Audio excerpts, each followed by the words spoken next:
This morning I want to start with a story I read this week. Very interesting story. Do y'all know who Bill Gaither is? Bill Gaither. His whole family and ministry has been involved in for just decades. Very good man. He wrote a story, an article actually, in a paper about his child after he graduated from seminary, and he was a young man and he was starting out. He and his wife been married, and they were looking for a piece of property to buy so they could build a house like everybody else and, have a home, or at least start working on building a home. And they found some grazing land up in Indiana where they were. And it was beautiful grassland, but it was grazing land. So they found out who owned it. It was a guy named Mr. Yule, Y-U-L-E.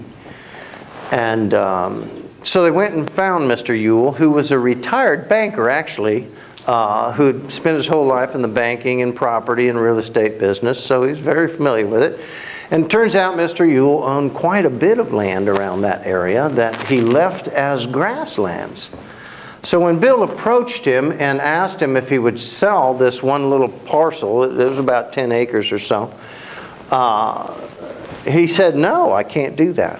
And Bill said, well, why? He says, "Because I made a promise to the people of this community that I would never develop all these lands that I own, that they would remain grasslands so that their cattle could graze on them for nothing, for free. And I've done that for, however, 60 years or whatever, and I'm not going to start selling it off." So Bill was thinking about it, and he says, "Well, could we pray about it or just think, I'm not asking for a whole lot, just one little piece for my new family. We're going to start our ministry here. We're going to try and get something going here and all this stuff." And the fella said, "What's your name again?" He said, "I'm Bill Gaither." And the Yule man, was definite in his no until he heard that last name, Gaither. He says, "Are you any relation to Grover Gaither?" Who would name their kid Grover Gaither? Like Opie or Goober.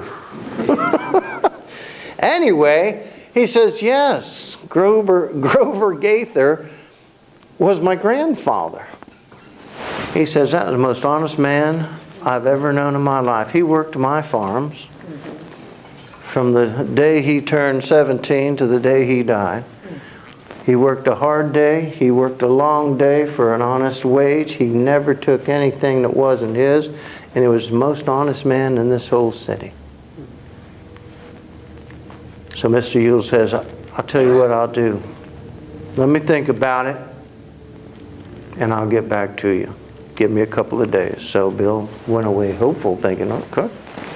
He came back in a couple of days. They met, and Mr. Yule said that because of your grandfather, I've agreed to sell you this piece of property. And I've come up with a price, and it was $3,800. Now, Bill's a little concerned here on account of it's a 10-acre parcel. And he doesn't have that kind of money per acre.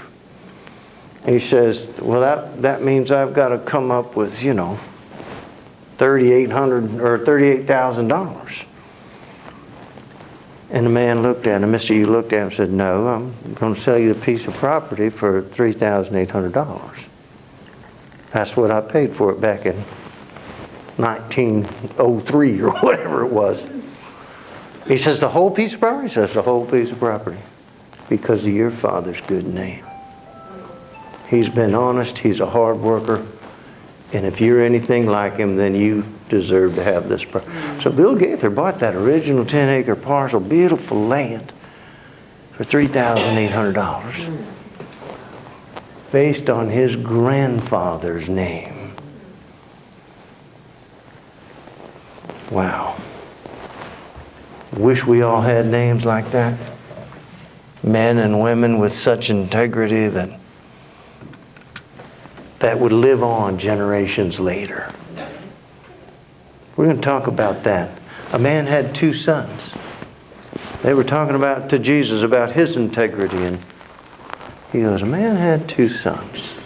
And he goes back to this parable. Remember, parables don't create truth. They simply say, this is the way it is. I'm going to talk about integrity today. First, I want you to stand up.